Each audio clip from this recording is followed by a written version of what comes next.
Exato. Ó, eu já estou fazendo a gravação. Ô Flávio, chegou meu monitor novo, monitor de 32 polegadas. Agora dá para trabalhar ainda mais, gente. É bom, É, viu? Eu só não acabei isso. de configurar ele ainda, mas ele é muito bom mesmo. Pessoal, eu iniciei a gravação, só para todo mundo estar ciente, tá bom? Então, hoje nós temos aqui, ó, eu estou autorizando a turma a entrar aqui. Hoje nós temos aqui alunos de ADS, nós temos alunos de gestão de recursos humanos, de contabilidade e de administração. A, a nossa chamada inicial era para trabalhar com os meninos e as meninas de matemática financeira, que são alunos do Flávio lá na Contábeis, e análise demonstrativos contábeis, que são meus alunos na administração. Só que a gente gosta muito de fazer essa aula juntos, né? É. Porque nós conseguimos sempre trabalhar com duas visões, tal. Então nós vamos hoje fazer uma salada dessas duas matérias e quem vai comer essa salada gostosa são vocês, né? Então esse é o nosso objetivo. Flávio, eu posso começar compartilhando aqui uma planilha que eu gostaria de passar para o pessoal? Hum, começa aí. Começa aí. E aí a gente vai dando pitaca, vai palpitando. Exato. Bom, vocês já estão vendo a minha tela, né? Sim? Sim. Ótimo, beleza. Então vamos lá. Ô Flávio, fica à vontade aí para você, e não só você, como os alunos também, tá? Para poder comentar aí, fiquem à vontade. O que nós vamos fazer hoje? Nessa minha fala, eu vou dividir ela em duas partes, tá? E depois eu vou passar para o Flávio para ele continuar a parte de análise demonstrativa contábeis junto comigo. Só um minutinho que o pessoal vai chegando, e como eu que organizei, eu tenho que entrar aqui sempre e E liberar, né? liberando. Que Aham. eu sou o organizador aqui, ó. Chegou mais dois. O Eslane chegou. Caroline, beleza. Então, olha só, gente. Existe. Alguém quer falar? Levantou a mão? Não, achei que tinha levantado. Nós temos dentro da contabilidade o conceito de planos de contas, ou planos de contas, né, contábeis. E aqui nós temos um plano de contas gerencial. O que eu vou trazer para vocês é só um exemplo muito simples de como um gestor, um contador, um administrador pode olhar um simples livro caixa. Deixa eu liberar aqui, acabou de chegar mais um. Como pode olhar um simples livro caixa e dele tirar informação para tomar decisões. Então, o que eu montei aqui? Eu montei um plano de contas a nível gerencial. Eu tenho aqui o que eu chamo de espelho. Esse espelho, ele possui 10 grupos de contas. O pessoal está chegando aqui. Esse espelho possui 10 grupos de contas. Eu tenho aqui o primeiro grupo chamado receitas. Deixa eu liberar a turma que está chegando.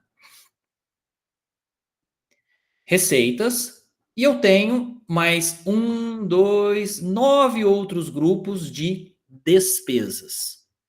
Esse espelho me permite ter uma visão histórica para avaliar a saúde financeira de um negócio. Só que esse plano de contas ele pode ser usado também por uma pessoa para fazer um controle, se quiser.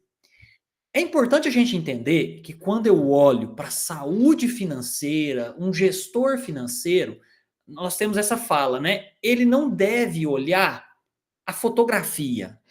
Ele deve olhar o quê? O filme. Concorda, Flávio? Se você estiver me ouvindo, que eu não estou te ouvindo. Ele tem que olhar o tempo, a linha do tempo, né? Não adianta olhar só o momento estático ali. Ele Perfeito. precisa vir olhando a linha do tempo, como se fosse o filme em si, né? Para entender todo o contexto que está acontecendo. Perfeito. Então, o que eu tenho aqui? Eu estou imaginando que esse plano de contas ele é um controle de uma pessoa física e não de um PJ, não de uma empresa, uma pessoa física. Olha só, eu tenho aqui uma conta de receitas. Essa conta aqui, ela é a única conta de receitas. Todas as demais são contas de despesas. Então vamos imaginar aqui um histórico. Eu estou pegando, por exemplo, apenas assim como exemplo, o mês de janeiro. O mês de janeiro, Então, recebe aqui um salário de R$ 4.500. Um salário de R$ 4.500. Eu coloquei aqui na coluna de crédito e débito. Esse crédito e débito, nós não vamos confundir com as contas credoras, contas devedoras, né? Lá do nosso balanço patrimonial, né? Do nosso DRE. Aqui, eu estou falando de crédito, é dinheiro que entra, e débito é dinheiro que sai. Porque isso aqui é o meu livro caixa, por exemplo. Então, aqui eu tenho aqui, salário, 4.500. Só que, o que é o pulo do gato? Essa planilha, ela foi construída utilizando umas fórmulas inteligentes, que vocês podem ver aqui, que é a fórmula BD soma, que aqui no cursinho de Excel que eu dei na IMES, né, um curso de imersão de algumas horas, a gente utilizou essa função. O BD soma, ele vai lá no mês de janeiro e traz todo mundo que tem o código 1.1 e soma aqui para mim. Então, por exemplo, se ele recebeu aqui o salário, né, no dia 1º de janeiro, aí aqui eu coloquei 1.1, é 4.500. Ele já veio aqui e lançou 4.500. Depois, se ele pagou o aluguel, que é o 2.1, ele já vem aqui, ó, débito, e lança o aluguel aqui. Aí eu tenho aqui a despesa de supermercado. Então vamos fazer uma simulação, ó. Dia 5/1 é o 2.2 supermercado. Gastou aqui no débito R$ 83. E aí, no dia 7/1, novamente, ele gastou aqui agora açougue. Um débito aqui de R$ 105. O que aconteceu? Aqui eu tenho saldo, que já vai decrescendo para mim, só que o legal é que ele sumariza por código. Então, se eu tenho aqui um gasto de 83 e um gasto de 105, eu vou ter aqui 188. Nem é necessário eu ter esse tanto de linha. Eu posso vir aqui simplesmente ocultar essas linhas que eu não uso e como, por exemplo, eu estou trabalhando aqui um plano de contas pessoa física, eu não preciso ter mais do que isso aqui de contas. Eu posso até vir aqui e eu posso ocultar os demais, isso, para poder ficar uma planilha um pouco mais limpa, né? Olha só, eu fiz aqui para um único mês. Imagina se eu vou fazendo isso mês a mês. Quais as informações que eu consigo extrair? Por exemplo, se eu vir aqui também, no dia 15/1, o patrão lá é muito bonzinho, pagou o quê? Ó, pagamento. Adiantamento. Isso, de adiantamento. Adiantamento. Então, vamos supor que ele colocou aqui 1.500 de adiantamento, tá? Só que aí, essa pessoa ela também faz alguns serviços freelance.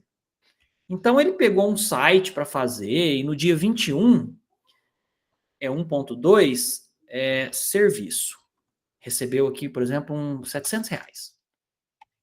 Tudo isso aqui ele vai sumarizando. Eu fiz isso aqui apenas para o mês de janeiro.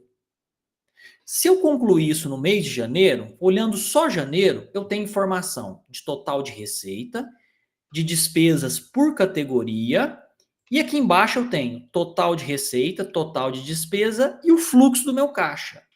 Só que se eu fizer isso janeiro, fevereiro, março, abril, maio, junho, até o final do ano, eu consigo ter a visão do quê? Do histórico. Eu consigo ter a visão do filme, do que eu gasto, do que eu ganho. E qual que é a vantagem dessa planilha? Você bate o olho e você consegue ver qual é o vilão da sua despesa. Aonde que você gasta mais dinheiro, né? Onde você está gastando mais. Depois a hora que o professor Flávio estiver falando, eu vou compartilhar com vocês um artigo que eu escrevi falando justamente sobre isso, sobre poupança, economia, né? Eu vou passar para vocês. Então, essa aqui é a primeira coisa que eu queria mostrar. É uma planilha que eu vou compartilhar com todos vocês, que a gente pode utilizar para ter uma visão financeira. É um plano de contas, não na perspectiva contábil, que os contadores, os alunos de ciências contábeis estão acostumados, uma perspectiva de partilha dobrada. Aqui é lançamento simples. Aqui é um livro caixa, só que com esteroide, né? O nosso livro caixa, ele tem essa visão de espelho, dividido por categoria. Essa é uma abordagem para tomada de decisão, tá?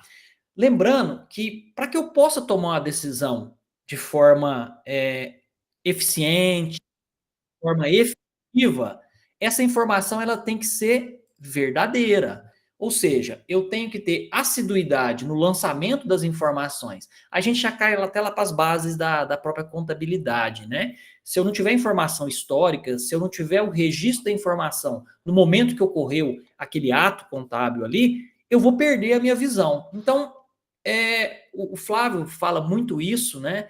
E eu também gosto dessa abordagem, já falo isso para os alunos de sistemas. Sempre nós temos três coisas envolvidas. Nós temos pessoas, nós temos tecnologia e nós temos processo. Né? O Flávio fala muito disso. Pessoas, eu tenho o processo de preencher aqui, eu tenho a tecnologia, que é uma planilha. Só que as três têm que andar, né? Flávio, você quer fazer algum comentário sobre essa primeira parte? Eu só queria apresentar isso para os meninos. Não, tá tranquilo, porque depois como eu vou falar, aí às vezes eu faço algum comparativo com a sua planilha, quando eu estiver falando do balanço em si, do balanço contábil, né, explicando algumas diferenças aí. Esse balanço, Flávio, é aqueles de pneu que o pessoal pendura na árvore? É que você fala tanto de balanço, tá bom, o Flávio certo só fica só brincando durante o dia, nem trabalha, né? Não, mas o balanço é um demonstrativo contábil que serve para fazer diversos tipos aí de análise da empresa. Mas a gente vai entender aqui. Nós vamos entender, falar do balanço, da obrigatoriedade do balanço e falar do balancete, que é o irmãozinho mais novo, né? Isso, a gente vai falar um pouquinho. E também, se sobrar um tempinho, a gente fala da DRE. Tá bom, perfeito. Lembrando que nós temos um teto aqui, né? Bom, a primeira parte que eu queria mostrar para vocês, na verdade, pessoal, é somente, assim, uma sugestão. Eu estou mostrando para vocês no sentido de abrir a cabeça de vocês para o ponto de vista de gerir, de gestão. O que eu quero mostrar agora, na segunda etapa, e até a turma que já fez aquele curso de Excel deve ter visto 3 dos problemas que eu vou apresentar aqui, tá? O Flávio, ele dá aula de matemática financeira para a turma de ciências contábeis. Quando eu estudei matemática financeira lá na administração, eu trabalhava com uma calculadora chamada calculadora HP12C, né? A HP12C você conhece, né, Flávio? O pior é que a HP12C ela tem tempo e é uma das tecnologias que até hoje permanece, né? Exato. Quantas e quantas pessoas aí da área financeira não tem na sua mesa uma 12C? Se a gente pegar aquelas calculadorinhas, vamos falar que aquelas de fita que tinha antes, ninguém usa aquilo mais, né? Porque hoje você faz na planilha, tá, mas a 12C permanece. A 12C eu já tive duas. Eu tive a primeira que era a Gold, né? Aquela douradinha. Dourada. Depois eu tive uma prata. O projeto dela é de 1975. Pois é. E o que é legal, né? Quando eu fiz administração, eu estudei bastante, eu era bem nerd, né? Eu gostava de estudar essas coisas, e eu comprei uma 12C, era só eu que tinha essa calculadora na sala. E essa calculadora 12C, ela tem o que a gente chama de notação polonesa. Você pega uma calculadora normal, você digita 1 mais 1. Na 12C, você tem que digitar ao contrário. Então, uma pessoa... Eu tenho que digitar 1 enter e mais no final. Então as pessoas não sabem usar, né? Eu tive que ler o manual para poder aprender a utilizar. Só que depois que você aprende, ela é muito, muito, muito mais prática, mais rápida do que qualquer outra, né? E aí, quando algum colega pedia calculadora emprestada, eu gostava de emprestar para depois ficar rindo. Porque... Só para... Porque a pessoa realmente não ia saber utilizar, né? A forma de mexer com ela é bem diferente. É bem diferente. Só que depois que você aprende, fica tranquilo. E aí, o que eu trouxe aqui são 3 probleminhas muito simples que na matéria de matemática financeira você deve ter estudado, né? Juros simples e juros compostos. Quando você estuda juros compostos, tem uma série de problemas que a gente faz, e eu gosto muito de trazer para o ponto de vista do investimento, para a gente poder pensar. E aí, eu vou ler esse problema, vou quebrar esse problema com vocês aqui, só para a gente ver como é que funciona. Olha só. O primeiro problema, a Holofontina dispõe de 1.432 em sua conta corrente. ela deseja aplicá-los em uma conta poupança por 5 anos, a uma taxa de juros média de 0,6 ao mês. Quanto Olofontina terá em sua conta no final do período? Então imagina, ela tem 1.432, um pouquinho menos de um salário mínimo, vai depositar na conta poupança e não vai colocar mais nenhum real. Ela quer saber quanto que ela vai ter daqui a 5 anos. Tranquilo? Né? E aqui eu vou trazer uma fala que a gente tem muito no curso de sistemas, que é assim.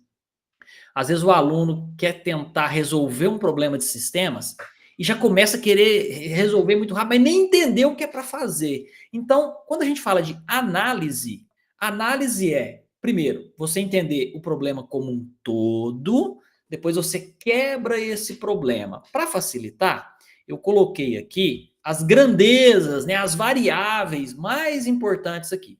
Então, olha só. O valor presente é aquele valor que ela vai ter, que é 1.432. Isso seria o capital, né? O Vamos falar assim. capital. Qual que é a taxa? Deixa eu Flávio, deixar os me alunos. ajuda. Tá. A taxa aí é 0,6% ao mês. Né? Perfeito. 0,6% ao mês. Aí no Excel é bom porque você já coloca o percentual, né? Mas se for Sim, fazer direto na fórmula lá no mãozão, né? Aí tem exato. que tomar cuidado porque é 0,6 dividido por 100, né? Isso, exatamente, que né? daria 0,006. 006, exatamente. Isso, exatamente. 0,006. Tem que tomar muito cuidado. Isso. Muita gente às vezes erra nessa questão aí de transformar, como aí está no Excel, né? Ou quando a gente usa a calculadora financeira, a gente põe lá o valor por cento. Mas lembrando que Exato. aquilo está sendo dividido por 100. Exato. E eu voltei só para olhar para vocês. E essa questão de cálculo, essa questão de matemática, a gente realmente tem que ficar muito atento, porque, por exemplo, agora eu estou falando aqui para a turma de sistemas de informação, mas todo mundo vai entender. Dentro de um banco de dados, que eu tenho, por exemplo, o cadastro de clientes, e se eu tiver que, desculpa, o cadastro de funcionários, se eu tiver que aplicar um reajuste salarial, por exemplo, de 5%. Aí, quando a gente está dando aula de banco de dados, e você precisa fazer um update, que é o comando para atualizar e aumentar 5%, o que a gente faz é multiplicar por 1,05, né, Flávio? Exatamente. É o Né? jeito E mais fácil. às vezes o aluno, ele demora a entender. Por que eu multiplico por 1,05 e eu aumento 5%? Porque 1 é 100%. Já é o capital que está ali. Já é o efetivo. É o efetivo. E assim, e do mesmo jeito, se eu quiser diminuir, por exemplo, 10%, eu multiplico por 0,9, 9. levando em consideração que 1 é 100%, eu tiro 10%. 10% é 10 sobre 100, né? E aí eu tenho Isso. 0,1 que eu vou remover ali. Então, Remover.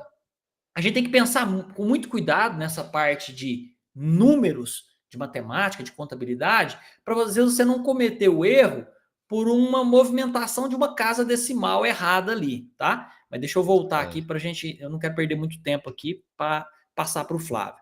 Agora aqui, qual é o tempo? Quanto tempo que ela vai deixar esse dinheiro? É 5, né? Porque é 5 anos, não é isso? Mas tá errado 5 Tá anos. errado. Por que tá errado, Flávio? Porque tanto a taxa quanto o tempo precisam estar na mesma unidade de tempo. Perfeito. Se a taxa está ao mês, o tempo tem que ser ao mês. Ou o contrário, se a taxa está em ano, o tempo em ano. Tá Então, bom. ou passa tudo para mês, ou passa tudo para ano. Eu quero passar tudo para mês. Vai dar quanto então aqui? É só multiplicar por 12 dá 60, né? 5 anos Perfeito. vezes 12 meses dá 60 meses. Ela vai fazer algum aporte? Ó, chegou mais um. Ela vai fazer algum aporte mensal? Sim ou não? No problema fala isso? Não. Não vai, é 0. Qual que é a função que a gente usa? Eu até deixei a função pronta aqui, mas deixa eu fazer ela de novo com vocês. Função é igual, deixa eu abrir aqui que chegou mais gente. A função é igual VF, que é valor futuro. E aí o Excel me ajuda, né, Flávio? A parte boa é essa, né? Ele te dá tudo aí que você precisa. Taxa, número de períodos, pagamento. Eu lembrei de mais uma história referente a HP12C. Quando eu terminei meu curso de Ciências Contábeis, que assim como vocês aqui, eu estudei EAD Ciências Contábeis, no meu penúltimo ano, eu já fui fazer o exame do Conselho Federal de Contabilidade. E aí, eu ainda não tinha visto todas as matérias, e como eu trabalhava na época na Telecom, não era toda a matéria que eu dominava.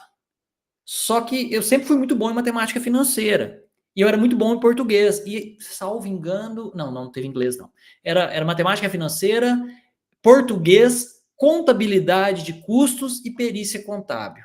Então, eu fui armado com essas 4 matérias assim que eu dominava mais. E o legal é que eu podia usar a calculadora na prova. Então, tinha uns problemas aqui, um problema desse jeito aqui, para você resolver com uma calculadora simples, você tem que ficar lembrando fórmula, aplicar fórmula. E como eu tinha HP 12C, eu consegui fechar a prova de matemática financeira.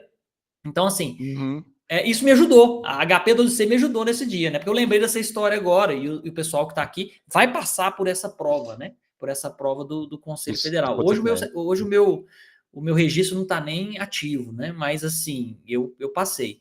Bom, qual que é a taxa então? Eu não vou colocar o valor dela, eu vou colocar a célula, né? A taxa é aqui, Isso. ponto e vírgula. O tempo é aqui, tempo, ponto e vírgula. O pagamento mensal é 0, vou pôr aqui também só para constar. E o valor presente está aqui. Vou fechar parênteses e vou dar Enter. Ele sempre coloca negativo, né? Por causa da forma como ele calcula. É só pôr um menos antes. Um menos, ela vai ter 2050. E olha só, gente, se ela tivesse colocado R$200 a mais por mês, ela teria 16 mil.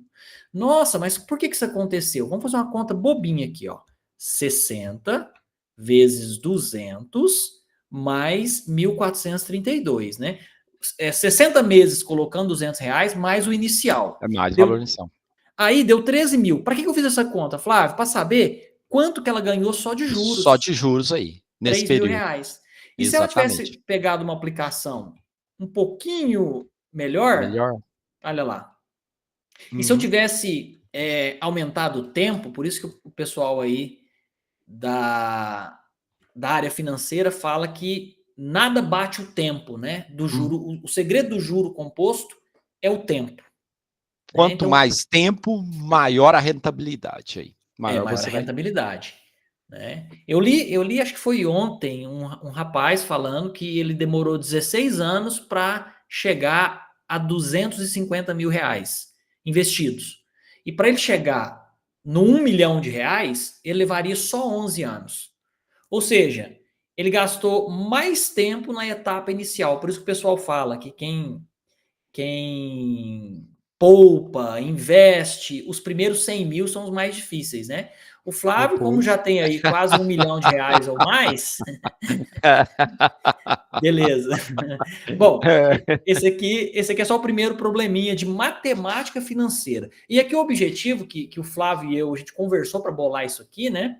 Eu comentei com ele que eu tinha esses problemas, é trazer para vocês, é o seguinte, a gente estuda a fórmula, a gente faz a fórmula, a gente faz um razonete em T, a gente faz tudo isso no lápis, na caneta, no papel. Porque é importante a gente entender o que acontece embaixo do capô do carro. Você tem que ter o conhecimento conceitual daquilo ali. Só que tudo a gente vai resolver com sistemas, né? Nós temos programas para fazer isso. Mas se você chegar aqui e não ter essa noção daquela fórmula que você fez lá, não vai dar certo, né? Então, ó, chegou mais um. Temos 33. Beleza. Eu vou passar rapidinho aqui para os outros problemas, só para passar para você, Flávio, já é 7h26. Olha aqui. Observe os cálculos abaixo. Qual deve ser o valor do desconto para que o valor líquido seja de 4.999,67? Eu tenho aqui o valor bruto, que é 10 mil. O primeiro desconto é 34,76%. O segundo é 12,56%. 34,76 deu isso aqui. 12,56 deu 1.256. O valor líquido deu esse. Ô Flávio, eu estou falando que eu quero que o valor líquido seja isso aqui, ó, 4.999,67. Tem duas maneiras de fazer. eu posso vir aqui e aumentar o desconto, ó, 35%, Certo. 36%, Certo. 38%. Tô fazendo, não, 38 foi demais, Foi 37,5. 7,5. Posso fazer na mão, mas o Excel, ele possui aqui, esse aqui é bem simples, né? Dados, teste de hipóteses, deixa eu até deixar selecionado aqui. Teste de hipóteses, atingir meta. Eu falo o seguinte, eu quero que esse valor líquido, ele atinja essa meta aqui, ó, 4999,67. E qual é a célula que eu vou mexer, eu vou brincar, eu vou variar? O desconto 1. Aquilo que eu estava fazendo na mão, Flávio, ele vai fazer um monte de cálculo e chegar no valor para mim. Pronto. Olha lá. Ele falou que se eu der um desconto de 37,44, eu vou ter aquele valor líquido no final, tá? Bem simplesinho isso aqui, essa planilha eu vou passar para vocês. Fica aqui, ó, dentro de teste de hipóteses, atingir meta, tá? Eu até já tô fazendo um print aqui só para vocês verem onde que está essa opção, que a hora que eu salvar a planilha, vocês vão ver que tem aqui, ó, atingir meta, teste de hipóteses. Belderagas Piruegas deseja aplicar por 10 anos. Gostou do nome, Flávio? Muito R$400 todo mês. Irá aplicar na poupança uma taxa de juros de 0,55. Hoje, Belderagas tem como depósito inicial 5 mil. Quanto ele terá no final? Mesmo esquema. Valor presente, 5 mil. Qual que é a taxa? A taxa é 0,55 ao mês. Qual que é o tempo? O tempo são 10 anos. Se a taxa está em mês, a gente tem que multiplicar isso por 12, vai dar 120 meses. Qual que é o valor mensal? 400. R$400. É a mesma forma que fizemos naquela hora, é só um outro exemplo. Ó. Valor futuro. Taxa é meio, é 0,55. Número de períodos. Isso. 120 Pagamento, meses. 400. Valor presente, 5 mil. Fecha parênteses, enter. Vamos aumentar aqui. Vai ter 77 mil, vamos pôr menos lá para ficar bonitinho. Ficar bonitinho. 77 mil. E aqui, depois que você faz uma fórmula dessa, você pode brincar, né? Eu iniciei com 15 mil. Aí você pode montar. Eu quero chegar a 1 milhão, mais ou menos. Vou pôr 20 anos, então. 20 anos, só que eu vou melhorar essa minha aplicação, né? Que é só o mundo das ideias, né? 0,8. Então, se eu aumentar isso aqui para, por exemplo, 980, olha só, se eu conseguir guardar 1.200, 1.300, olha lá. Chegou em 1 milhão. Chegou em 1 milhão, né? Beleza.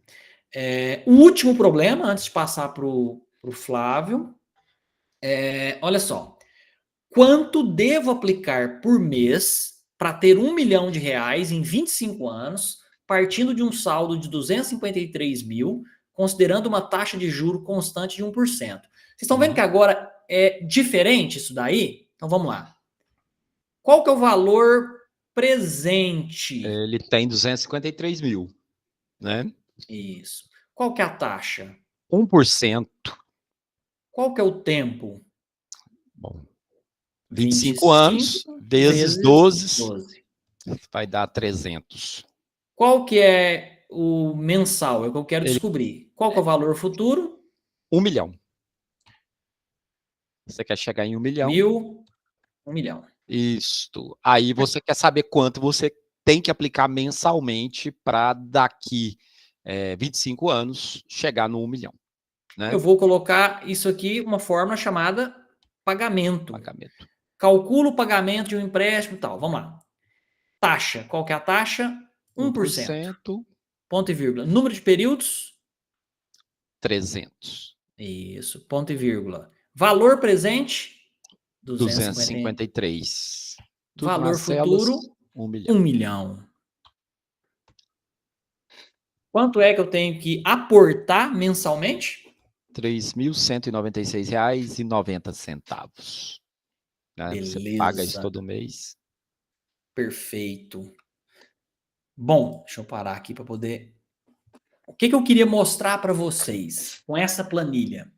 Eu queria mostrar que os conceitos que a gente estuda, que a gente aprende, seja de matemática financeira, seja de contabilidade, toda essa análise que o Flávio vai passar agora, nós vamos falar um pouquinho agora, Tudo isso aí, nós temos que conhecer o conceito, saber fazer na mão, só que a gente vai chegar num momento, dentro de uma empresa, no seu trabalho, que você vai ter acesso a essas informações num sumário executivo ali. Olha, esses são os índices. Você está com a rentabilidade tal, o seu giro de estoque leva tantos dias, o seu CMV é tanto, para isso você tem que comprar menos, comprar mais, melhorar a rentabilidade, pegar o seu ticket médio. Em uma página você vai ter todas as informações para tomar a decisão. Só que o que a gente faz é tentar construir o caminho para chegar nisso daí, porque se simplesmente você falar, não, eu só vou usar isso pronto, você não vai ter embasamento teórico suficiente para saber o que está acontecendo e possivelmente identificar algum erro, que pode ter um erro no relatório, pode ter um problema aí contábil, pode ter, às vezes, alguém maquiando uma análise. Né, Flávio? Pode acontecer. Exatamente. É muito fácil. A gente teve aí, há pouco tempo atrás, o caso da Americanas, né, que tinham o balanço maquiado por valores que demonstravam que ela estava com um alto patrimônio não, com um alto grau do ativo, né, e na realidade era uma maquiagem no balanço, né, uma forma que ele encontrou de falar que ele estava com a grande quantidade de bens e direitos, né, no caso era direito. Exato. Esse mesmo conceito aí de maquiar se aplica, por exemplo, quando a gente fala do conhecimento científico, né? Se alguém faz uma pesquisa de doutorado e prova alguma coisa, aquilo ali só vai ser verdade se outro pesquisador conseguir replicar aquele, né, experimento. Então não adianta o Flávio falar que conseguiu atingir determinado coisa ali se eu não for capaz de replicar. Eu desenvolvi um algoritmo que me permite fazer busca no banco de dados Oracle muito mais rápido do que os algoritmos atuais. Legal, Flávio, me dá a massa de dados que você está fazendo, vou fazer essa busca usando o algoritmo que você desenvolveu e usando a engine do próprio Oracle, do MySQL, do Postgre. Eu quero ver se o que você alega realmente acontece. Eu tenho que replicar. Por isso que é o teste do duplo cego, né? Quando a gente, por exemplo, participa de um evento científico e submete um artigo, tem pares nossos que vão olhar aquele artigo. Então, vai olhar e autorizar ou não você publicar, você participar. Então, é importante a gente entender essa questão de o cuidado com a numeração, de não maquiar. E quando você estuda a matemática financeira antes de chegar só usando um sistema, te dá mais subsídio para farejar coisa errada, né? Acho que é isso. Ô, Flávio, vou passar para você, eu vou compartilhar com o pessoal isso aqui agora, e eu já vou colar aqui o e-mail que eu mandei, porque o e-mail que eu mandei tem os vídeos da semana de gestão e tem também os certificados. Só o vídeo do segundo dia que o George me mandou ainda, tá? Mas fica à vontade. Flávio, vou fechar o microfone e se você me permitir, eu vou ir falando aqui junto com você, tá bom? Vai falando aí também, tranquilo. Bom, pessoal, então olha só, dando continuidade aí a nossa, né, fala aqui sobre questões de financeiras e de balanço, nós vamos falar rapidamente, aqui eu não vou me enrolar muito, sobre as principais demonstrações contábeis e como entender o que tem lá dentro hoje. Então, assim, eu acredito que grande parte de vocês saibam que as principais ferramentas contábeis que nós temos hoje é o balanço patrimonial e o demonstrativo de resultados. Agora, o que é o balanço e o que é o demonstrativo que a gente chama de DRE, tá? O balanço patrimonial é uma ferramenta na qual, quando você olha para ele, e ele tem uma característica de ser estático, você vai ver ele numa data que ele é publicado, tá? Normalmente a maioria das empresas fazem essa publicação no final do ano, no último dia do ano. Ele vai nos dar informações de toda a saúde financeira da empresa. Então, essa é uma das principais ferramentas que são usadas e a gente vai entender, vamos dizer assim, quais os principais interesses de diversos tipos de pessoas em conhecer o balanço daquela empresa, né? A outra ferramenta é o DRE, eu acredito que a gente não vai falar muito sobre ela, mas a DRE, que é o demonstrativo de resultado, ele já é algo semelhante ao que o Thiago falou, ele analisa um período, ele analisa um tempo, normalmente, vamos dizer assim, um ano, e lá, o próprio nome diz, ele vai analisar o resultado. Ou seja, se nesse período de tempo que está sendo analisado, se você, no final, você obteve lucro ou se você obteve prejuízo, tá?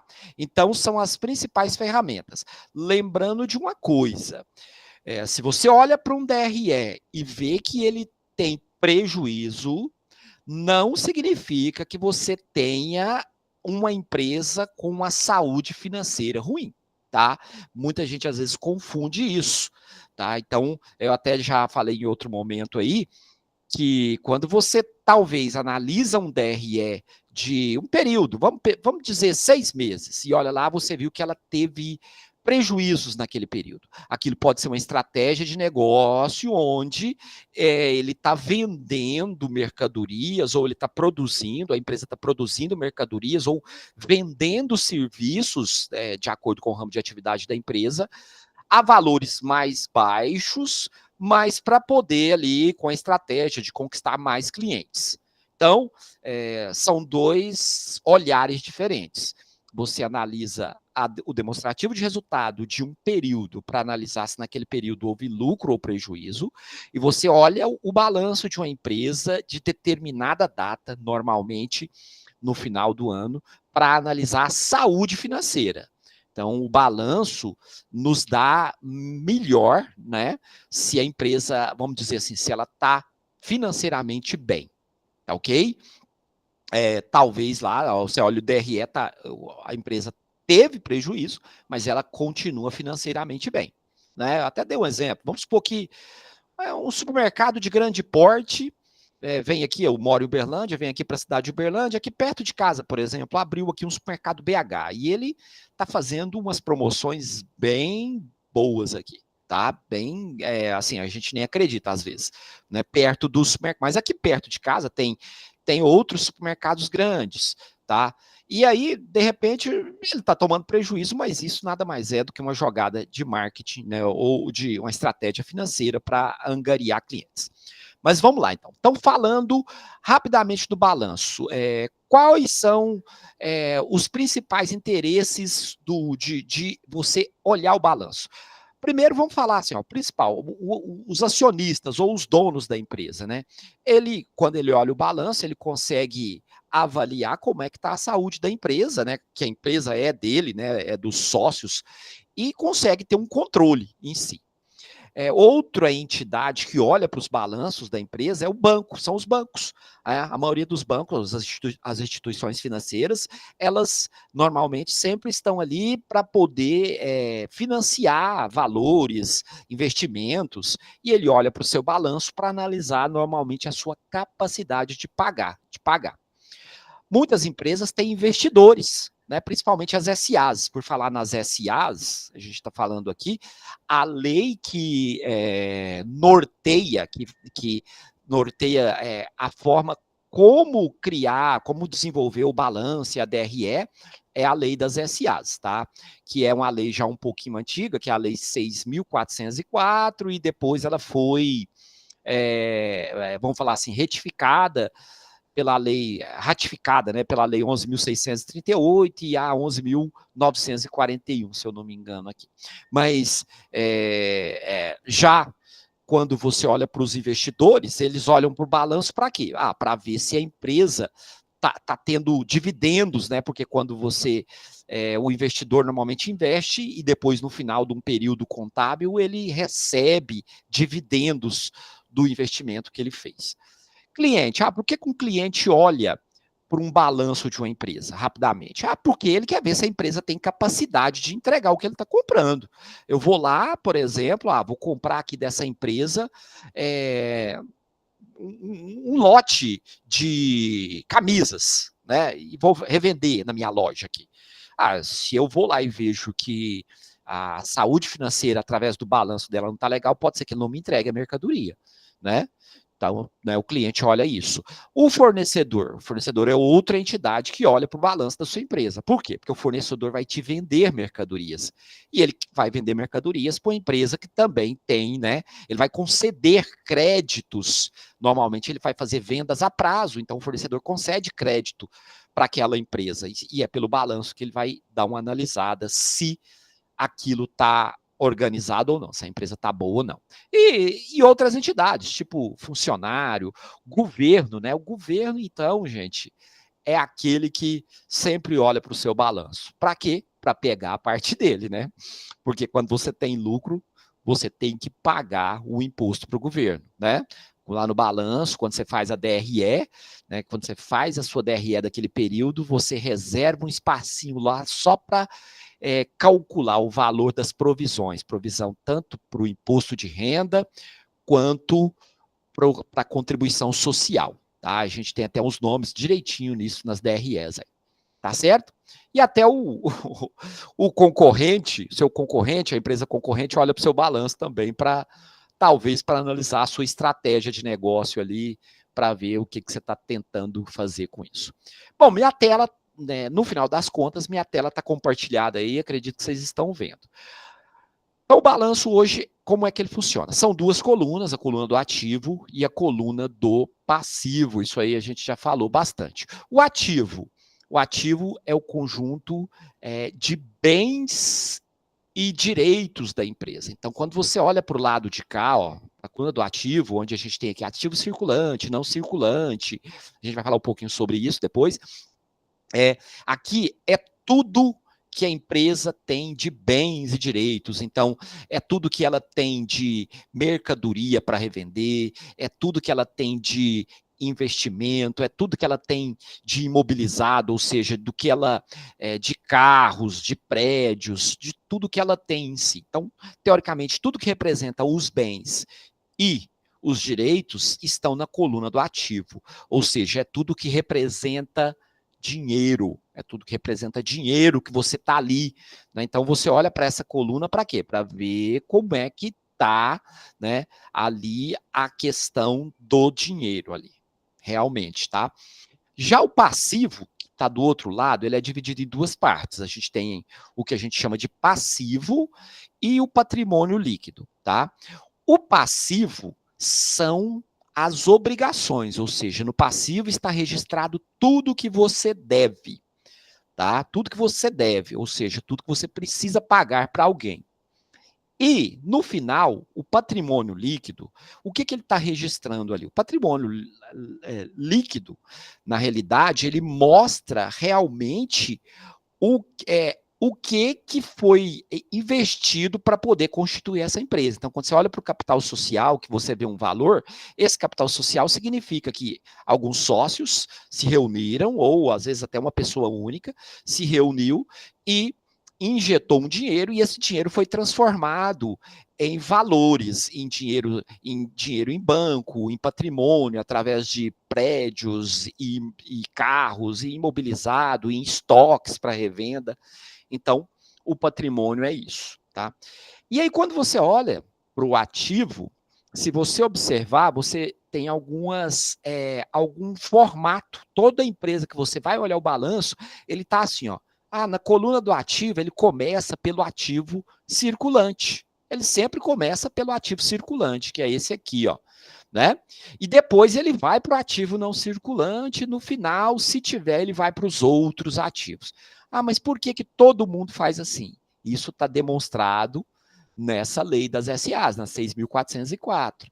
E o porquê que ele segue esse formato é porque aqui, de cima para baixo, ele tem que representar o grau de liquidez. Mas o que é a liquidez, né? Então, quando você olha de cima para baixo, começando aqui em cima e vindo até aqui embaixo, quanto mais em cima, maior a liquidez. Quanto mais embaixo, menor a liquidez. Mas o que significa liquidez? Liquidez nada mais é, gente, do que pegar aquilo e transformar em dinheiro, tá? Quando você olha por qual que vamos falar assim, desses bens e direitos que você tem aqui, quais são mais fáceis de serem transformados em dinheiro realmente? Isso é a liquidez. É tudo que você transforma em dinheiro. Por exemplo, ó, quando eu olho para o ativo circulante, eu tenho conta caixa, que é o quê? É o dinheiro que está lá dentro do meu caixa. Ele já é dinheiro, quer dizer, a liquidez disso é 100%, ele é dinheiro mesmo. Os dinheiros que estão em bancos, ele já é dinheiro, então a liquidez também, né? E aí depois vem outros detalhes aqui, que é, por exemplo, contas a receber de cliente. Contas a receber não é dinheiro, mas se ele está aqui no circulante, é porque eu vou receber ele a curto prazo, eu vou receber ele, né? Estoques. Estoque é o que eu tenho para vender de acordo com a minha atividade econômica. Imagina que eu seja um comércio. Eu sou lá uma loja de roupas, por exemplo. Então, aqui, nessa parte do meu balanço, eu vou representar qual o meu estoque que eu tenho em determinada data. Lembrando que esse valor aqui, ó, o estoque, ele é valor de custo. Quanto é que eu paguei por esse estoque? Imagina que eu seja igual eu disse, uma loja de roupas, e a minha loja de roupas, uma loja de departamento que vende de camiseta a calcinha, de qualquer tipo de vestuário, vamos dizer assim, né? Então, tá lá. O meu estoque, vamos imaginar que eu tenho lá 2 milhões de estoque. Então, são as mercadorias que estão lá, que eu comprei, né, que me custaram 2 milhões e que eu preciso, que vai ser minha fonte de receita. Eu vou vender aquela mercadoria, eu vou ganhar lucro em cima dessa mercadoria e vou transformar isso em receita, né? Mas aqui o valor do estoque é o meu valor de custo. Tá? Mas por que o estoque fica mais para baixo do que o banco? Porque a dificuldade do estoque de ser liquidado, ou seja, de ser transformado em dinheiro, é maior do que, por exemplo, o banco, meu saldo de banco. Né? Então, é isso. Tá? Ainda dentro do circulante, a gente tem os investimentos que nós fazemos. São investimentos, a gente chama isso de investimento a curto prazo. E aí vem, né, logo em seguida, o ativo não circulante. A gente tem um conceito que é curto prazo e longo prazo. Para entender isso é assim, ó, curto prazo é até dentro de um ano. Longo prazo é o que está há mais de um ano. Tá, mas o que seria esse ano? Você olha para a data que você publicou o balanço, tá? Então, normalmente o balanço é publicado, dependendo do tamanho da empresa, no último dia do ano. Ali, aqueles valores que são publicados no último dia do ano, quando você diz que tem um investimento a curto prazo, se esse balanço foi publicado no dia 31 de dezembro de 2024, é tudo que você pode resgatar dentro do ano de 2025. Se ele é de longo prazo, um investimento de longo prazo, né, aí ele já está no ativo não circulante, é tudo que eu só vou conseguir resgatar no outro ano, lá em 2026. Então, longo prazo e curto prazo é um ano ou mais que um ano. Mas quando é que eu vou contar a data desse ano? Você olha para a data de publicação do balanço. Tá? Bom, aí no não circulante vem aquilo que a liquidez é menor, que é mais difícil de eu transformar em dinheiro. Então vem os investimentos de longo prazo. Investimento de longo prazo é aquele investimento que eu vou receber depois de um ano. Por isso que ele é de longo prazo, tá? Que é o não circulante. Realizável a longo prazo. O que seria realizável a longo prazo? Seria, às vezes, vendas que eu fiz para clientes e vendas que eu vou receber com um prazo maior que um ano. Às vezes, imagina que eu seja uma concessionária de veículos e financiei com recurso próprio um automóvel em 24 vezes. Então, aquele valor das primeiras 12 parcelas, ele estaria aqui no contas a receber no circulante. Mas as outras 12 que vai vir após esse ano de publicação do balanço, após esse um ano, e aí ele viria aqui no realizável a longo prazo. Imobilizado, né? A gente sabe que imobilizado são as nossas máquinas que eu tenho, que a empresa tem, toda a sua parte de móveis e imóveis, de máquinas, de equipamentos, móveis e utensílios, carros, né? Então, propriedades, tudo isso a gente chama de imobilizado, que vamos dizer que é da empresa. Se eu quiser transformar aquilo em dinheiro, não é fácil. Se eu quiser vender um carro, eu não vendo assim tão fácil. Se eu quiser vender um prédio ou uma casa que é da minha empresa, eu não vendo assim do dia para a noite. Então, por isso ele fica aqui e talvez eu até venda rápido, mas eu tenho que vender dando um desconto. E aí, esse desconto que eu vou dar lá no valor para conseguir fazer um dinheiro rápido, por isso que ele me caracteriza como um ativo não circulante. Flávio, a Sil Maria levantou a mão, tá? Tá. Sil Maria, pode falar. Vamos ouvir aí. Foi sem querer, professor. Desculpa. Então tá. Não, tranquilo. É que eu pensei que você estava com alguma dúvida aí. E aqui, ainda dentro do ativo circulante, eu tenho os intangíveis. Intangíveis são algo que eu não posso tocar. Isso aí vocês acredito que vocês saibam, né? Mas o que significa? O que vale dinheiro para a empresa que eu não posso tocar? Por exemplo, marcas e patentes. Imagina que eu tenho lá a minha marca. Né? Se você tem sua marca e ela já é uma marca consolidada no mercado, ela tem um valor. Se você vender essa marca para alguém, a pessoa te pagará um dinheiro por ela. Principalmente se ela é uma marca conhecida, se ela é uma marca famosa, né? Softwares, né? A gente, né? O pessoal do curso de sistemas está aí, né? A gente investe muito em tecnologia na empresa. Eu tenho que comprar softwares, eu tenho que adquirir, às vezes, hoje, recursos na nuvem por conta disso, e a gente não pega nada disso. Eu não consigo tocar em nada disso. Né? Então, todos esses investimentos em ativos não tangíveis ficam aqui. Né? Eu posso vender isso? Às vezes até você não consegue vender, mas se você vender a empresa, isso vai junto. Tá? Por exemplo, imagina que você tem lá a sua empresa, vamos pegar lá de novo, eu tenho aqui a minha empresa de roupas, né, a loja de roupa, loja de departamento. Se um outro investidor vier e comprar essa empresa, ele leva junto o software que já está rodando. Tá? Ele não tem que investir de novo comprando outro software, a não ser que ele queira fazer isso. Tá certo? E aqui ainda vem no final o que a gente chama de diferido. Diferido, ele continua sendo aqui, ele faz parte do ativo, ou seja, ele é um direito, mas é algo que ainda está sendo construído. Então, por isso que ele fica lá no finalzinho do balanço, tá? Porque ele tem a liquidez difícil. Tá? Ele tem. Então, é por isso que o balanço segue essa ordem. Essa ordem está normatizada lá na lei das SAs. Toda empresa que tem que apresentar um balanço, nenhuma empresa começa pelo ativo não circulante. Ele sempre vai começar pelo ativo circulante, porque ele tem que seguir esse padrão, tá? Isso, de vez em quando, o CPC, que é o Comitê de Pronunciamento Contábil, que sempre está publicando essas novas alterações da lei, fala alguma coisa aí. Muita coisa vem mudando, principalmente porque a gente tem muita tecnologia agora envolvida no processo, e acaba que, às vezes, algumas regrinhas mudam. Mas esse é o padrão, tá?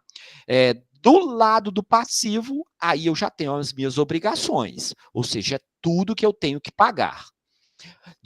E do mesmo jeito do ativo, onde eu tenho o ativo circulante e o não circulante, eu tenho o passivo circulante e o passivo não circulante.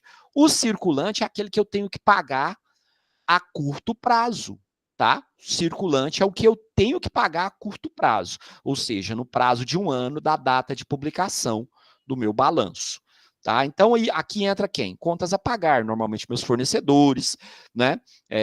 Eu tenho empréstimos de curto prazo, eu fiz algum empréstimo no banco para financiar algo, eu tenho imposto de renda, eu tenho salários, né? Os salários dos funcionários que todo mês tem que receber, né? Então, tem aqui uma série a gente pode numerar uma série de obrigações que eu tenho a pagar nesse período de 1 ano.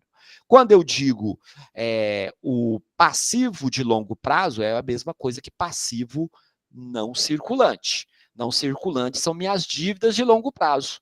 Tá? É muito comum que eu faça um financiamento e fui lá, o banco me concedeu um crédito para eu pagar em 10 anos. Imagina que eu vou fazer um investimento na minha empresa, vou aumentar as minhas lojas, tá? E fui lá, uma instituição financeira me concedeu, né, um empréstimo para eu pagá-la em 10 anos, para eu pagá-lo em 10 anos.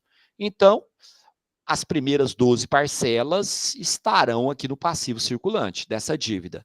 As outras, né, parcelas depois de 1 ano estarão aqui no passivo não circulante ou passivo de longo prazo. Tá? E como é que segue essa ordem? Aí, do mesmo jeito que do lado de cá, isso aqui, ele segue a ordem da liquidez, ou seja, do que é fácil para virar dinheiro. Do lado de cá, a gente segue o critério da exigibilidade. Exigibilidade. Ou seja, exigibilidade é aquilo que eu preciso realmente pagar.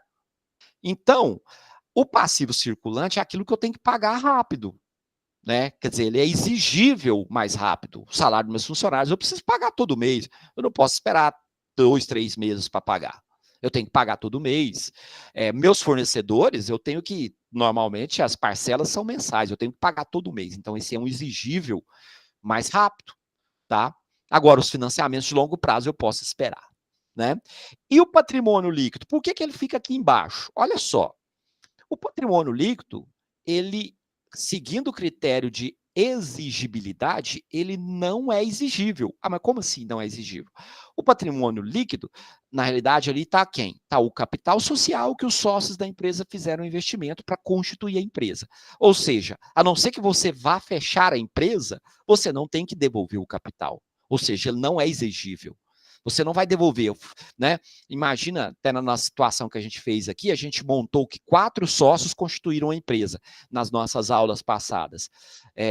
Toda vez que eu publicar o balanço, eu não vou devolver o capital dos meus 4 sócios. Esse capital vai ficar dentro do ativo. Então, ou seja, não é exigível.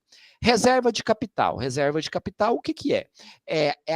Quando eu, no final de um período, quando eu faço meu resultado e que eu obtive lucro, né, que espera-se que, né, naquele período, por exemplo, a DRE, que é o que demonstra o resultado de lucros ou perdas, né, lucro ou prejuízo, eu tenha lucro, então, quando eu digo que eu tive lucro, parte desse lucro eu posso ir para a reserva de capital, ou seja, eu estou aumentando aqui o meu ativo, mas se eu aumento de cá, eu tenho que aumentar de cá. Né? Se aqui eu aumento o meu total de ativo, a gente já sabe que o ativo é uma parte, é uma coluna que é naturalmente devedora, então aqui eu aumento os meus créditos aqui do lado de cá.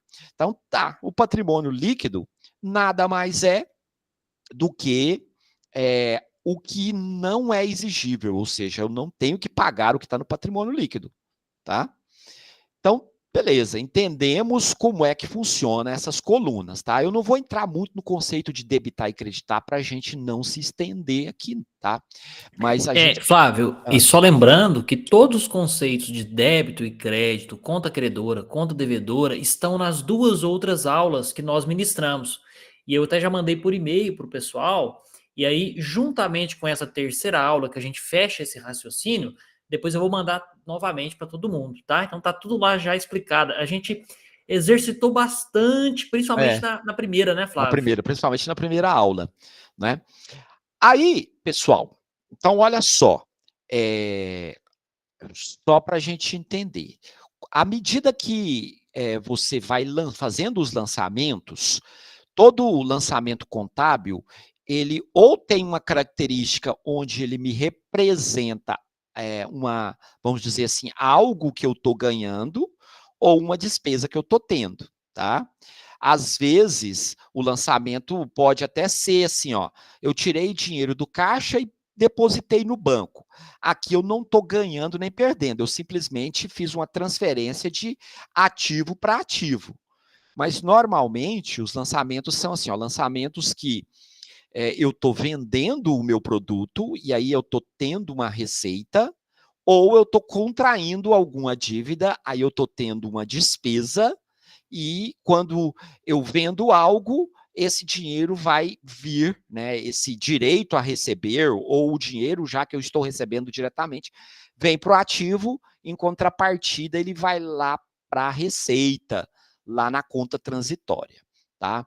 Quando eu contraio dívidas, essa dívida vem aqui para minhas obrigações, e normalmente essa dívida, se não for aqui simplesmente uma troca de lugar, né, uma troca de colunas aqui do passivo, eu estou contraindo uma despesa. Por exemplo, imagina que eu fui lá e paguei meus funcionários. Então, eu vou lá na minha coluna de despesa, digo assim, ó, debito a despesa, ou seja, debito que eu tenho que pagar meus funcionários, e do lado de cá eu venho no meu passivo circulante e credito salários a pagar. Tá?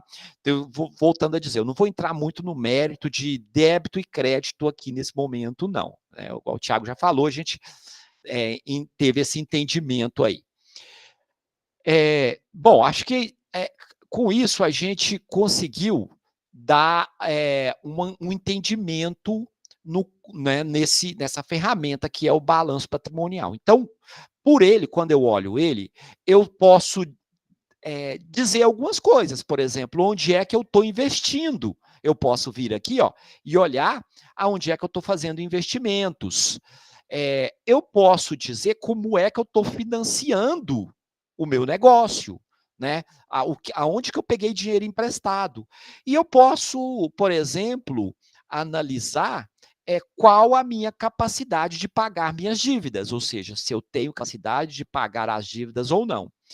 E aí, nesse contexto, que entra vamos falar assim, as principais formas de fazer a análise do balanço, tá? As principais formas de fazer a análise de balanço.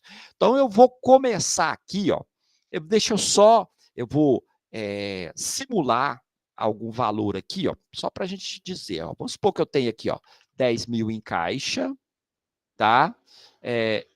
Observa, eu não vou nem me preocupar muito em fechar o ativo com o passivo, não, tá? Eu vou dizer que eu tenho 50 mil em bancos, vou dizer que eu tenho a receber 80 mil dos meus clientes, vou dizer que eu tenho aqui em estoque 100 mil reais de estoque, uma empresa já investimento de curto prazo, o dinheiro investido, vou deixar vazio. Vamos dizer que eu não tenho nada. Vamos dizer que o meu imobilizado, que é o total de ativos imobilizados, que são minhas máquinas, equipamentos de informática, ferramentas de valor alto e carros, imóveis. Vamos dizer que tudo aqui tenha um valor de 1 milhão, tá? Vamos dizer que a minha marca, mais meus softwares, tem lá 50 mil, tá? E investimento de longo prazo, eu vou deixar vazio para não ficar, né? Então, é só para a gente ter aqui, ó. Então, se eu olhar aqui, eu tenho 1.290.000 de bens e direitos na minha empresa. É claro que do lado de cá, eu não precisa fechar 1.290.000, a não ser que o balanço esteja fechado, ou seja, tudo já foi fechado. Vamos imaginar que o balanço está fechado, tá? Vamos imaginar que o meu balanço está fechado. Então, se eu disser que ele está fechado, essa coluna do passivo, juntamente com o patrimônio líquido, tem que fechar. Então, só para, né, vamos supor que quando a empresa foi constituída, a gente pegou e 4 sócios investiram 400 mil reais nessa empresa. Nas distribuições de lucro que foram aí nos períodos anteriores, vamos supor que a gente agregou aqui mais 100 mil reais de resultado, e aqui eu vou colocar minhas dívidas. Vamos supor que eu estou devendo aqui para os meus fornecedores 300 mil reais. Opa, 3 milhões aí já furou, né?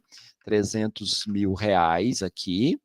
Estou devendo empréstimo para banco, 200 mil reais. já deu 1 milhão, tá? Eu tenho que chegar em 1.290.000. Vamos supor que eu tenho salários a pagar, vamos supor que eu tenho aqui 150 mil reais de salários a pagar. Opa, peguei 1, 2, 3, 150 mil reais. Vamos pôr aqui dívidas de longo prazo. Eu tenho aqui mais 100 mil reais de dívidas de longo prazo, certo? Eu preciso de mais 40 mil. Eu vou falar aqui que eu tenho que pagar de imposto. Tá? Mais 40 mil reais, 1.290.000. É só para isso, tá? Foi muito, vamos dizer aqui, a gente inventou esses valores rapidamente, mas é só para a gente conseguir fazer umas análises rápidas aqui. Então tá aqui, esse foi o balanço publicado no dia 31 de dezembro de 2024 da nossa empresa. Fechando, ó, o balanço tem que ser assim, fechar ativo com passivo, ou seja, o total de bens e receitas, né, bens e direitos, desculpa, receita, ela é encerrada, né, ela tem que ser encerrada na DRE, ele bateu com o meu total de obrigações mais o meu patrimônio líquido, tá? Então, eu tenho aqui um patrimônio líquido de 500 mil reais, né? E aqui as minhas despesas são 650 mil a curto prazo e 140 mil a longo prazo, tá? Minhas obrigações que eu tenho que pagar. Então, vamos lá. Quando eu falo de análise, vamos fazer aqui ao vivo, né? A análise de balanço, a primeira análise que nós vamos olhar, quando eu olho para esse balanço para dizer se a minha saúde financeira da empresa está boa, a primeira coisa que eu vou fazer é o índice de liquidez.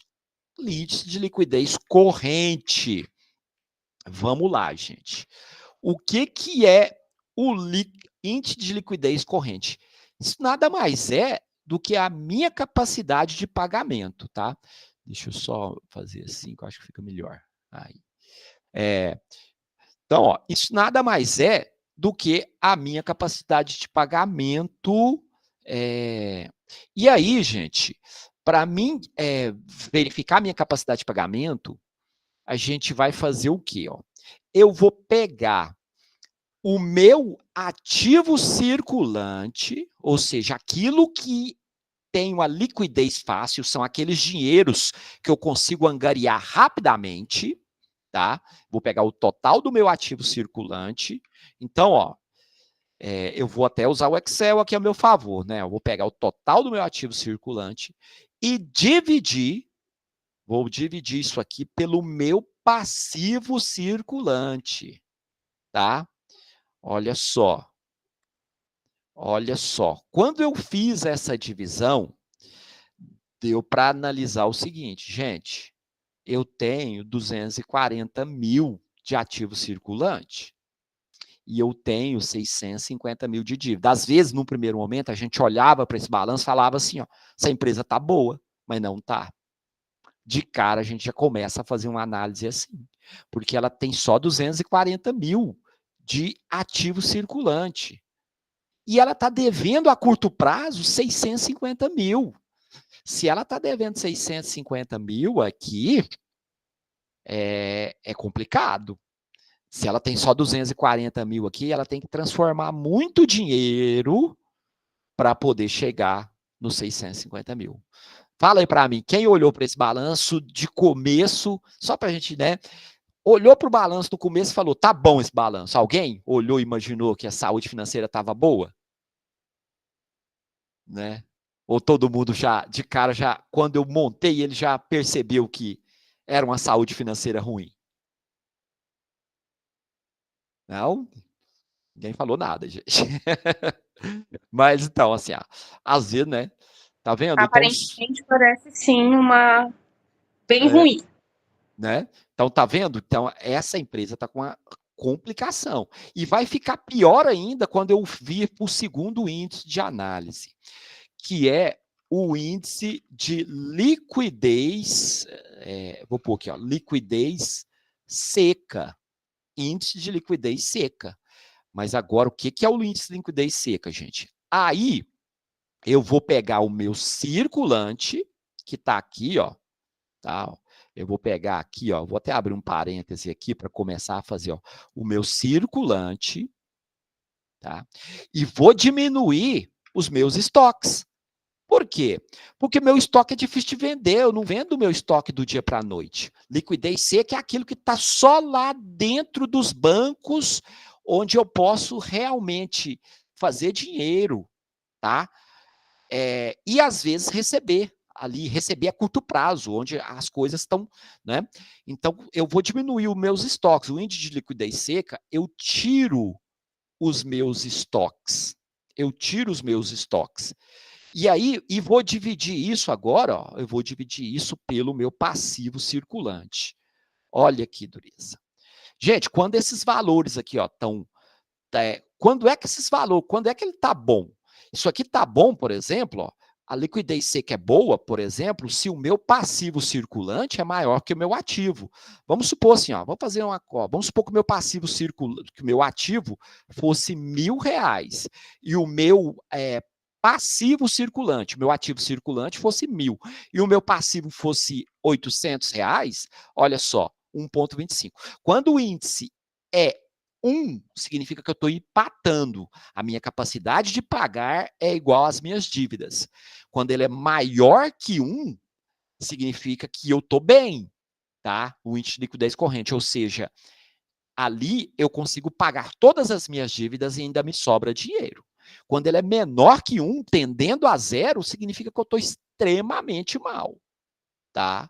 Extremamente mal. Então, só para vocês terem ideia, aqui eu simulei um índice de liquidez corrente, onde, teoricamente, o meu circulante, meu ativo circulante, estava maior do que o meu passivo circulante. Agora, olha só. Aqui, ó. Quando eu passo ainda por índice de liquidez seca, tá pior ainda, tá? Tá pior ainda. Então, acho que deu para vocês dar uma entendida aqui. Outro índice que a gente pode olhar é o índice de endividamento, tá? Ó, endividamento. Como é que eu calculo meu índice de endividamento? Flávio, vou reiniciar o contador que está atualizando aqui, eu já retorno, tá? Tá bom, então. Então, aqui eu vou fazer o seguinte, gente. O meu índice de endividamento, eu vou pegar o meu passivo, mas vai ser o meu passivo total. Olha só, o meu passivo aqui, ó, é quem? O meu passivo é esse aqui, que é o passivo de curto prazo, mais o meu passivo de longo prazo. Então, esse é o meu passivo total, 790 mil, tá? Deixa eu ver o que... tá. Aqui ele aumentou só a célula, por isso que aqui em cima mudou um pouquinho, tá? Então, esse é o meu passivo total. Eu vou deixar aqui, ó, dentro parênteses, porque senão a matemática vai... né? Por quê? Depois eu vou pegar isso e vou dividir pelo meu ativo total. Tá, ó, eu vou dividir aqui pelo meu ativo total, que é essa célula aqui, ó. Então, opa, peraí que ele não... F2 aqui, dividido por essa. Olha só, quando eu fiz isso aqui, o meu ativo total é 1.290. O meu passivo total vou até pôr aqui aqui assim, ó, só para ficar fácil de ver, ó, é 140 mil mais 650 mil. É 790 mil. Eu tenho uma dívida de 790 mil, mas o meu ativo total é 1.290. Mas o que eu estou querendo dizer, assim, ó, é que esse índice aqui, 0,61, é muito ruim ainda, tá? Por quê? Porque jamais uma empresa consegue vender todo o patrimônio que ela tem aqui, ó, todos os seus bens, para poder liquidar todas as suas dívidas. Essas são as dívidas dela, 790 mil. Aqui está falando que você tem 1.290, mas é 1.290 que não se transforma nesse valor, porque ele está, parte dele está aqui, ó, olha só, imobilizado. Você tem 1 milhão no imobilizado. Uma empresa que tem 1 milhão no imobilizado, tá, você tem, vamos imaginar que você tem carros, você tem imóveis, né, prédios, tal, mas mesmo assim, para você transformar esse 1 milhão em liquidez, é muito difícil, você não vende isso do dia para a noite. Ou se você vender, você tem que diminuir bastante o valor. tá? Então, essa é outra análise. E uma outra análise que é muito comum, só que essa eu não consigo fazer por aqui diretamente, que é giro de estoque, né, pelo balanço. Mas eu vou falar dela aqui só para a gente entender um pouquinho. O giro de estoque, ele tem a seguinte fórmula. Eu vou só escrever ela aqui, ó. O CMV dividido pelo estoque médio. Eu estou até falando dela porque o Tiago falou, fala um pouquinho sobre giro de estoque, tá? Bom, primeira coisa, para entender o giro de estoque, eu tenho que entender o que é o CMV, tá? O que é o CMV? CMV, esse nome pode aparecer como CMV ou como CPV ou ainda como CSV. Ah, mas o que é isso, né? Isso é o seguinte, toda empresa, ela vende algo ou ela produz algo, né? Se ela vende algo, se ela é um comércio. Ela produz algo se ela é uma indústria. Ou ela presta serviço de alguma coisa, tá? Imagina, por exemplo, uma empresa especializada em serviços de engenharia elétrica, né? Então, né, ela presta serviços de engenharia elétrica. Então, toda empresa tem a sua fonte de receita baseado no seu ramo de atividade, de acordo com o seu ramo. Tem empresa que até tem atividade mista, ou seja, às vezes ela é um comércio e também prestação de serviço. Então, ela tem duas fontes de receita, tá? Isso está definido lá no contrato social, lá no QNAE, que é o Código Nacional de Atividade Econômica da empresa. Quando você constitui a sua empresa, você diz para o governo o que você vai fazer na sua empresa. Se você vai fazer um comércio de roupas, se você vai fabricar roupas, aí você é indústria, ou se você vai prestar serviços de costura, que aí, no caso, você é simplesmente um prestador de serviço. Então, baseado no ramo de atividade, você tem o CMV, que é custo de mercadoria vendida. Quando é que você tem CMV? Quando você é comércio. Ou seja, você compra um estoque e aí você pega e revende esse estoque ganhando seu lucro. Quando é que você tem CPV? CPV é o custo de produção vendido. É quando você pega algo e industrializa, tá? Você imagina que você é uma empresa, é uma empresa de roupas, mas você fabrica as roupas, tá? Você compra tecidos e vende camisas e calças. Então você é uma fábrica de roupas, uma indústria de roupas aí.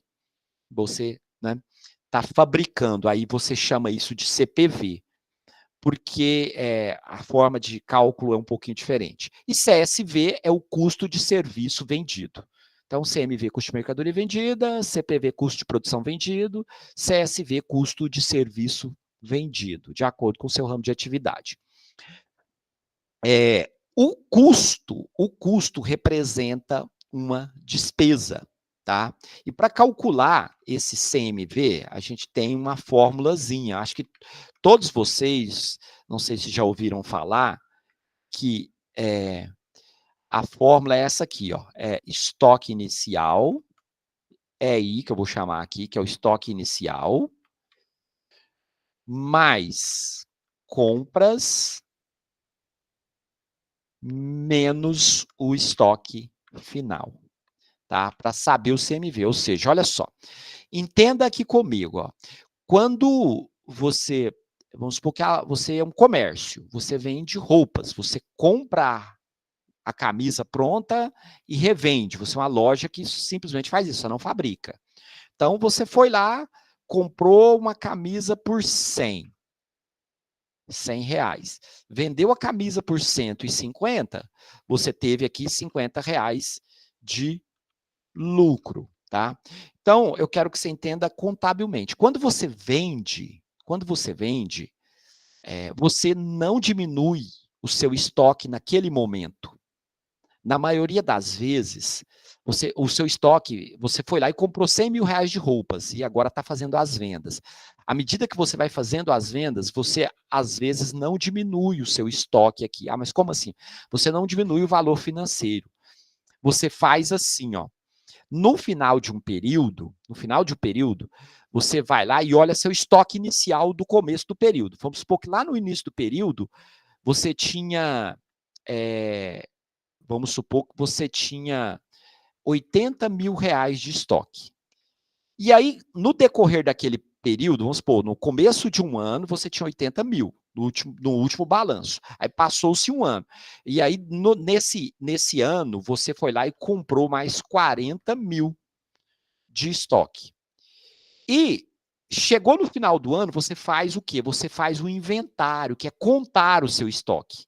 Tá? Você foi lá, contou seu estoque e descobriu que depois que você contou o seu estoque, você tem 60 mil reais. Ah, mas como é que ele sabe o valor?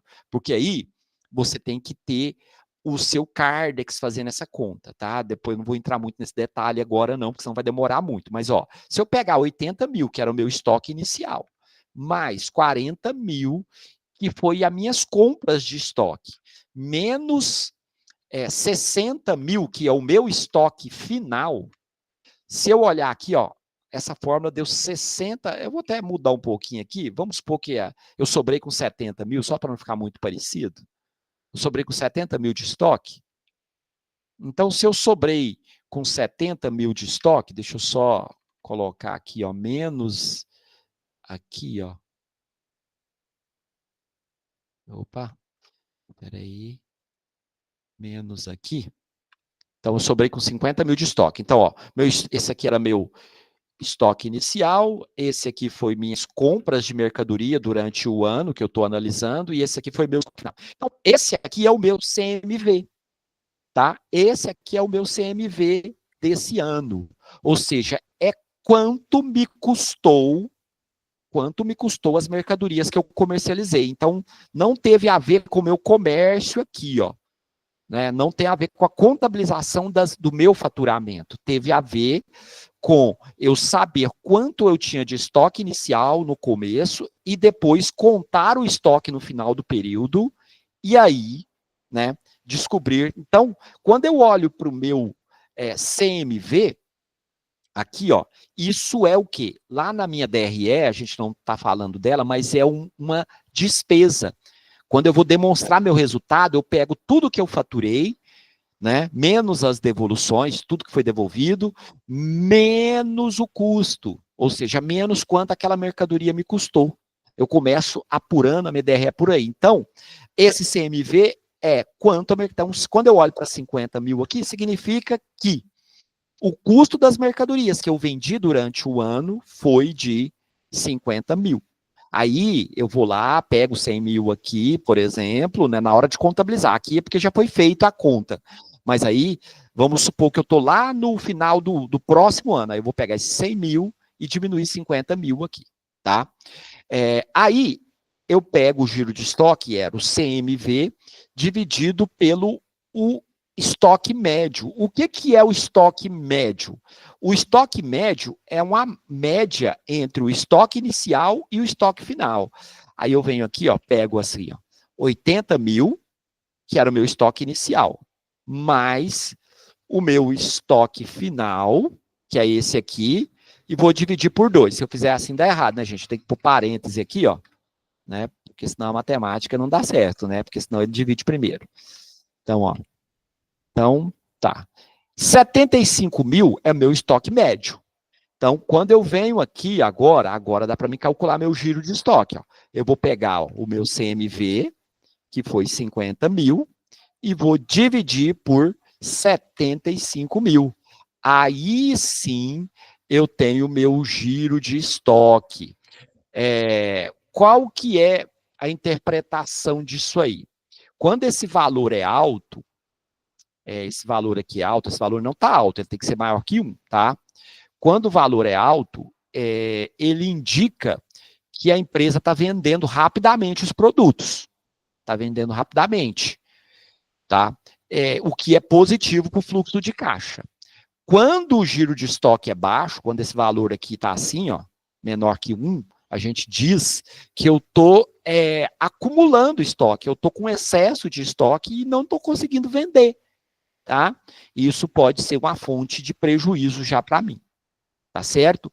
Ou seja, eu estou gastando com custo de armazenamento, né? Ou seja, minha loja está lá com estoque velho, ele está ocupando espaço e de repente o cliente chega para comprar e vê aquele estoque que já é um modelo antigo e já nem não compra, tá? Então aqui, ó, tá vendo? Quando eu olhei para a análise de giro de estoque, né, a gente viu que eu estou com problema no meu estoque, porque ela deu um valor menor que 1, e isso já me caracteriza um problema. Se fosse maior que 1 aqui, ó, né, se o valor do meu CMV fosse maior do que a minha média, aí sim eu estaria tranquilo. Ou seja, meus estoques estão girando de um jeito bom. Né? Eu teria que ter um valor aqui, no caso, maior que 75 mil, para que me caracterize um bom giro de estoque.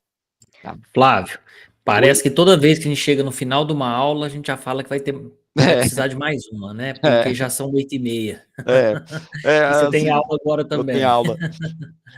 Muito, muito conceito, a gente vai, né? Mas aqui eu consegui falar de 4 índices que são...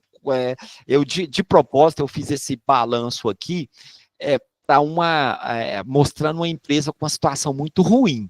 Uhum. Eu até tentei fazer isso, às vezes, porque às vezes uma pessoa que não tem noção chega aqui, olha para esse balanço e fala, 1.290.000. Quer dizer, essa empresa está bem. E sim, foi ver, é uma empresa que praticamente está quase fechando, ela está bem ruim das pernas, né? Mas o meu intuito era esse mesmo, mostrar que a pessoa precisa entender dessa análise para conseguir olhar para isso aqui e dizer se ela está com a saúde financeira boa ou não. Não só o valor absoluto, né? Não só vai, não adianta nada eu olhar para esse 1.290.000 que está aqui no total do meu balanço, às vezes é um valor astronômico, né? Podia ser 10 milhões, mas às vezes estaria espelhando esses mesmos índices aqui, a empresa está realmente ruim. O Wellington tinha levantado a mão, não sei se foi sem querer, ou Wellington, se você quiser não, falar. Ok, é uma pergunta. Pode perguntar. Professor, como faria, né, para reverter esse quadro dessa empresa? Com as medidas, né? Com essa métrica que o senhor passou, aí assim, a gente sabe, né? Quais seriam, né? Estoque, né? O acúmulo de estoque deixou a empresa não líquida mais, né? Uma das seria arquitetar recursos, primeira coisa, para tentar girar o estoque mais rápido. Né? Aí, porque aí, às vezes, já tem que... Porque, além aparentemente, né? Aparentemente, a noção que a gente tem, né? Que é o fluxo de estoque da empresa que causa muito déficit, né? Exatamente. Quebra muitas empresas, né? Isso, quebra muitas empresas. É um serviço não só de contabilidade. Aí envolveria uma área de marketing para bolar uma estratégia para fazer esse estoque girar. A contabilidade mostra que está ruim. Né? Ela veio aqui, fez a análise, mostrou. Ó.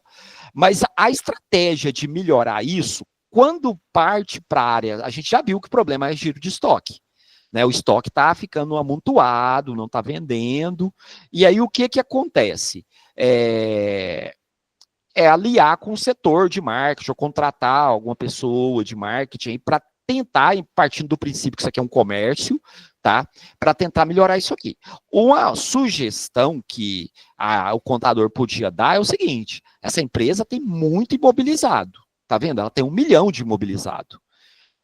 Talvez seria fazer uma liquidez desse imobilizado, tentar vender um pouco de imobilizado, transformar isso em capital de giro próprio, transformar isso em dinheiro para poder conseguir quitar aqui um pouco. Talvez esse 1 milhão de reais aqui, ó, né, no imobilizado, talvez isso aqui tem lá, sei lá, 5, 6 carros, e tentar reduzir isso aí, já é uma outra análise. Uma outra análise. Ô Flávio, mas essas análises que você está falando, entra aí também no quesito a questão da subjetividade do gestor. É o ponto de vista do gestor, é o estilo dele de gestão.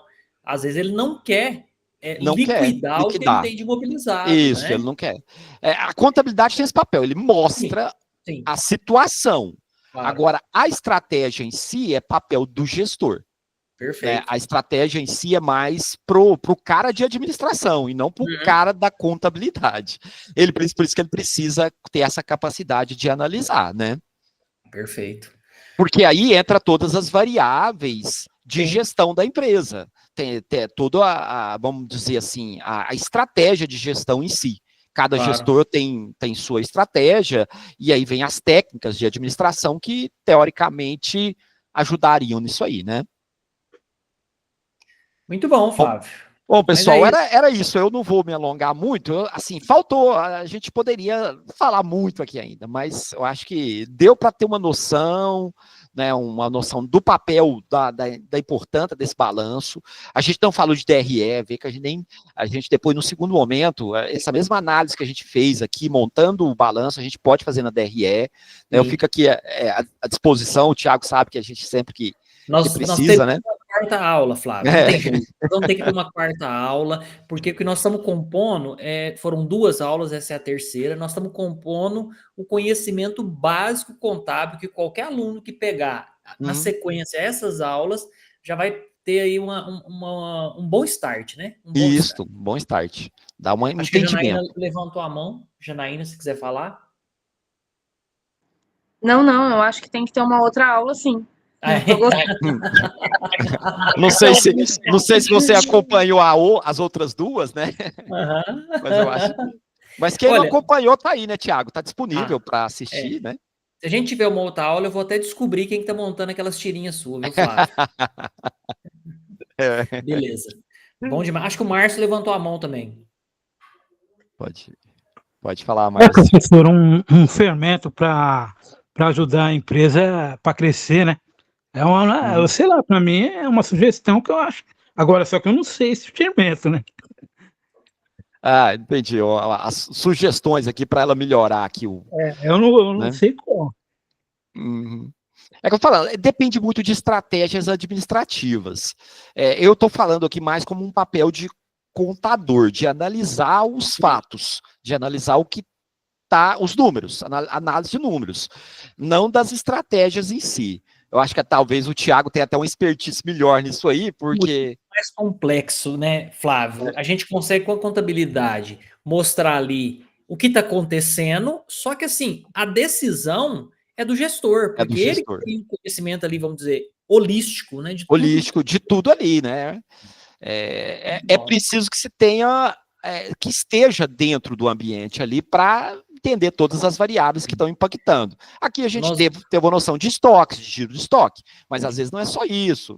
Sabe o que a gente poderia fazer aí, explorar para a quarta aula, que aí nós vamos sair um pouco da tecnicidade da contabilidade, que é trazer isso como um estudo de caso. E aí, fazer uma quarta aula, Flávio, ao invés da gente fazer ela expositiva, como você muito bem apresentou hoje, a gente fazer com estudo de caso, dividir a turma em grupos, colocar os grupos para conversar entre si, depois eles trazem isso para nós e nós fazemos um fechamento no final. Eu acho que fica uma atividade prática, interativa, né? Interativa.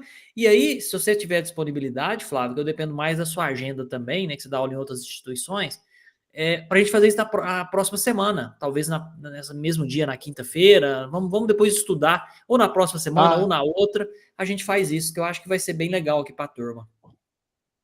Não, tranquilo, a gente conversa direitinho. Perfeito. Bom, pessoal, acho que nós precisamos encerrar, que o Flávio também tem que dar aula, né? Eu vou ter que ir, porque eu tenho que dar aula.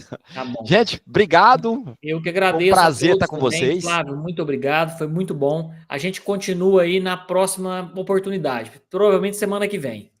Valeu, pessoal, muito obrigado. Bom descanso a todos. Até mais. Até mais. Igualmente, até mais.